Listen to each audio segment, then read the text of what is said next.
Olá, estamos começando mais um Ricardo Mota Entrevista aqui pela TV Pajuçara. Esta semana nós temos o prazer de conversar com o professor infectologista José Maria Constante, uma referência sem dúvida nenhuma na infectologia do estado de Alagoas e no país. Ele vai nos falar um pouco sobre esse momento que a gente vive e, claro, sobre a Covid-19. Professor, muito obrigado pela sua presença e eu gostaria de começar perguntando o seguinte.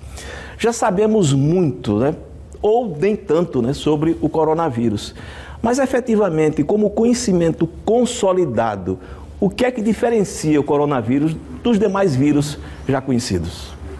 Bom, o que diferencia o coronavírus dele mesmo, vamos dizer assim, até dele mesmo, é que nos dois surtos anteriores, que foram apenas surtos, em 2002 na China e 2010 na Arábia Saudita, nós tínhamos um vírus com um comportamento, digamos assim, previsível.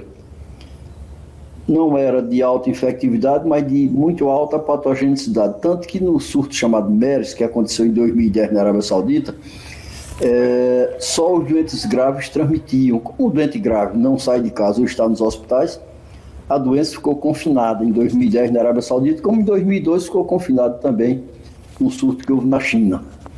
Ora, o que diferencia o coronavírus dos outros vírus e até dele mesmo é que esse tipo que surgiu agora o ano passado, o chamado SARS-CoV-2, que é causador da doença chamada Covid-19, ele mudou o seu perfil, mudou o seu comportamento. Ele se tornou um vírus de alta infectividade, altíssima, e agora aumentou mais ainda. Uma variante surgiu na Europa, e baixa patogenicidade. Ou seja, muitos são infectados, poucos apresentam a doença, agora todos transmitem. Essa é a grande diferença. Foi isso que fez com que houvesse o surto que começou na China no ano passado, se expandisse e se transformasse numa pandemia. Para mim, esse é o grande diferencial. Pois é. Então, o que temos agora, ou tínhamos, né, porque já aparece agora uma nova variante, é uma mutação do coronavírus. É um fato previsível, sabe, Ricardo? Quando a gente começou a lidar, quando nós começamos a lidar com esse vírus, sabíamos que ele faria isso a qualquer momento, porque ele é o vírus chamado RNA. Para aquelas pessoas que não são da área de saúde, que estão nos vendo e ouvindo, nós explicamos o seguinte, que a estrutura central, digamos assim, do vírus pode ser DNA ou RNA. O vírus DNA, ele é estável, ele não sofre variação, por exemplo, nem mutação.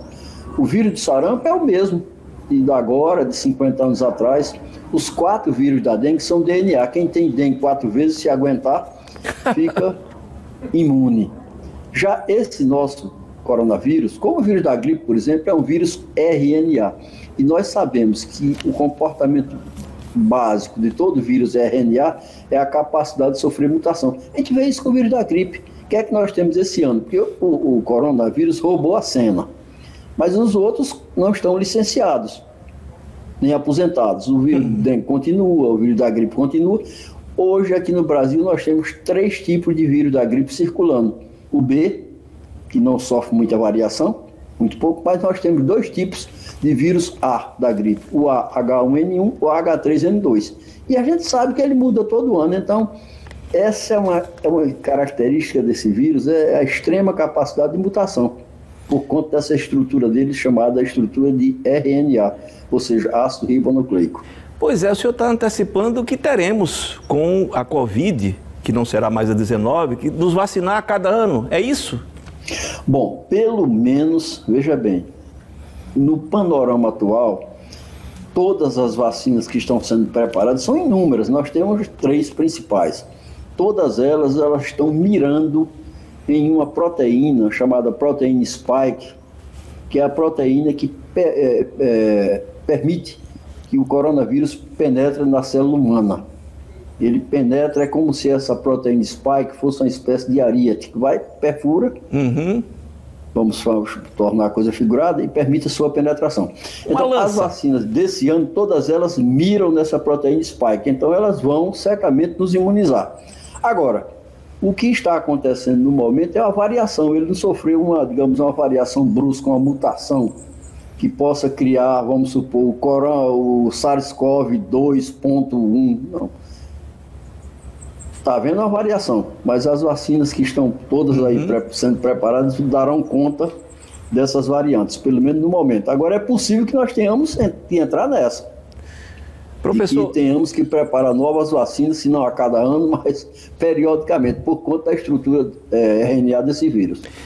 O doutor Cláudio Maierovic, que é um infectologista também bastante conhecido da Fundação Oswaldo Cruz, não é isso? Ele dizia que essa variante, essa variação, essa nova cepa, seja o que for, do coronavírus, já está circulando entre a gente. É possível, de fato, dizer isso? É possível, até porque nós temos, pelo menos, notícia de pessoas que, eu digo aparentemente, porque não foi comprovado laboratorialmente, que aparentemente tiveram a doença mais de uma vez, e nós temos um caso comprovado numa médica no Rio Grande do Norte. Essa foi comprovada, foi feito o rastreamento genético do vírus e realmente ela teve a infecção 2 vezes. Ora, para ter a infecção 2 vezes, nós temos 2 possibilidades. Uma, o não estabelecimento de imunidade, pode ser, ou o aparecimento de uma variante. Eu não duvido que ela esteja já circulando entre nós. De certeza no Reino Unido, na Irlanda, na Europa, talvez na Itália. Mas com a rapidez hoje que o vírus desse se propaga, pela facilidade, pelo deslocamento humano, é possível que ele já esteja entre nós. Professor, a reinfecção, então, é um conhecimento consolidado, digamos assim, na ciência. Acontece? Se o vírus, veja bem, se o vírus não tem uma estrutura antigênica definida, estável, não é estável antigenicamente, acontece. Aliás, acontece até reinfecção com vírus antigenicamente estável, principalmente em família de médico, né? O pessoal tem essa piada, em família de médico tudo acontece.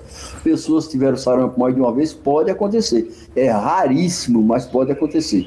Agora, com um vírus desse, está instável, com possibilidade de sofrer mutação, não podemos deixar de pensar que isso pode acontecer, lamentavelmente. Ou, como eu diria Celso, eu sempre estou me lembrando dele, ele usava uma expressão, lastimavelmente, era muito típico dele, né? Pode acontecer. Pois é, só lembrando, ele diria sempre, já que o senhor tocou no assunto, ele repetiria, né? Bichinho competente, né? O coronavírus, não é isso? Ele se referia muito ao Aedes aegypti, porque eu dizia, rapaz, você parece que tem uma simpatia por esses mosquitos. Não, eu tenho um respeito. Ele é competente, consegue transmitir 5 patologias. Muita gente não sabe, mas o doutor Celso, um amigo comum meu, do professor Zé Maria, ele colega dele, eu paciente, ele tinha uma paixão especial pela peste, né? Que é um grandíssimo livro, para quem não leu, né?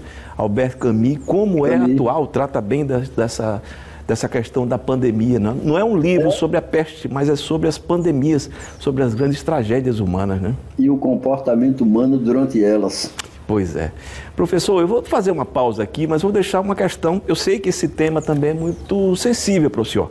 Vacinação. Tem de ser obrigatória? A gente volta daqui a pouco.